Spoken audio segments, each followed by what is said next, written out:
ಹಿಂದೂಪುರದ ಯುವಕ ಶೋಕಿಗೋಸ್ಕರ ಕಳ್ಳತನಕ್ಕೆ ಇಳಿದು ಮಧ್ಯರಾತ್ರಿ ವೇಳೆ ಬೆಕ್ಕಿನಂತೆ ಬಂದು ಮನೆಗಳ ಮುಂದೆ ನಿಲ್ಲಿಸಿರುವ ಬೈಕ್ಗಳನ್ನು ಕದಿಯುತ್ತಿದ್ದ ಕಳ್ಳ ಚಿಕ್ಕಬಳ್ಳಾಪುರದಲ್ಲಿ ಸೆರೆ ಸಿಕ್ಕಿದ್ದಾನೆ.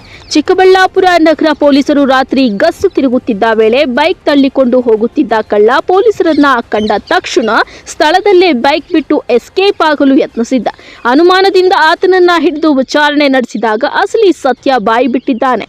ಆಂಧ್ರಪ್ರದೇಶದ ಹಿಂದೂಪುರ ಮೂಲದ ಬಿ ಸುಮಂತ್ ಅಲಿಯಾಸ್ ಪುಲಿ ಎಂದು ತಿಳಿದು ಬಂದಿದ್ದು, ಆಂಧ್ರ ಕರ್ನಾಟಕ ಸೇರಿದಂತೆ ಹಲವು ಕಡೆ ಬೈಕ್ಗಳು ಕಳವು ಮಾಡಿರುವ ಬಗ್ಗೆ ಪ್ರಕರಣಗಳು ದಾಖಲಾಗಿದ್ದು, ಆರೋಪಿಯಿಂದ ಸುಮಾರು 8 ಲಕ್ಷ ರೂಪಾಯಿ ಬೆಲೆ ಬಾಳುವ ಬೈಕ್ಗಳನ್ನು ವಶಕ್ಕೆ ಪಡೆದು ಆರೋಪಿಯನ್ನ ನ್ಯಾಯಾಂಗ ಬಂಧನಕ್ಕೆ ಒಪ್ಪಿಸಲಾಗಿದೆ.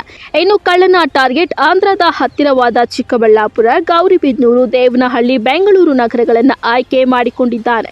ಎಲ್ಲರೂ ಮಲಗಿದ ವೇಳೆ ಸುಮಂತನ್ನ ಕೈ ಚುಳುಕ ತೋರಿಸುತ್ತಿದ್ದಂತೆ. ಸತತ 6 ತಿಂಗಳುಗಳಿಂದ ಈ ಭಾಗದಲ್ಲಿ ಲಕ್ಷಾಂತರ ರೂಪಾಯಿ ಬೆಲೆ ಬಾಳುವ 16 ಬೈಕ್ಗಳನ್ನು ಎಗರಿಸಿ ಆಂಧ್ರದಲ್ಲಿ ಮಾರಾಟ ಮಾಡಿ ಎಂಜಾಯ್ ಮಾಡುತ್ತಿದ್ದ ಇವನ ಗ್ರಹಚಾರ ಕೆಟ್ಟಿ ಪೊಲೀಸರಿಗೆ ಸಿಕ್ಕಿಬಿದ್ದಿದ್ದು, ಪೊಲೀಸ್ ಭಾಷೆಯಲ್ಲಿ ಕೇಳಿದಾಗ ಎಲ್ಲೆಲ್ಲಿ ಕಳ್ಳತನ ಮಾಡಿದ್ನೋ ಅದೆಲ್ಲ ಲಾಠಿ ರುಚಿ ತೋರಿಸಿದಾಗ ಬಾಯಿ ಬಿಟ್ಟಿದ್ದಾನೆ. ಇನ್ನು ಕಳ್ಳನನ್ನ ಹಿಡಿದ ನಗರ ಪೊಲೀಸ್ ಠಾಣೆಯ ಪಿಎಸ್ಐ ನಾಗೇಂದ್ರ ಪ್ರಸಾದ್ ಅವರ ತಂಡಕ್ಕೆ ಜಿಲ್ಲಾ ಪೊಲೀಸ್ ಅಧೀಕ್ಷಕ ಡಿಎಲ್ ನಾಗೇಶ್ ಅವರು ಸಿಬ್ಬಂದಿಗೆ ಪ್ರಶಂಸೆಯನ್ನ ವ್ಯಕ್ತಪಡಿಸಿದ್ದಾರೆ.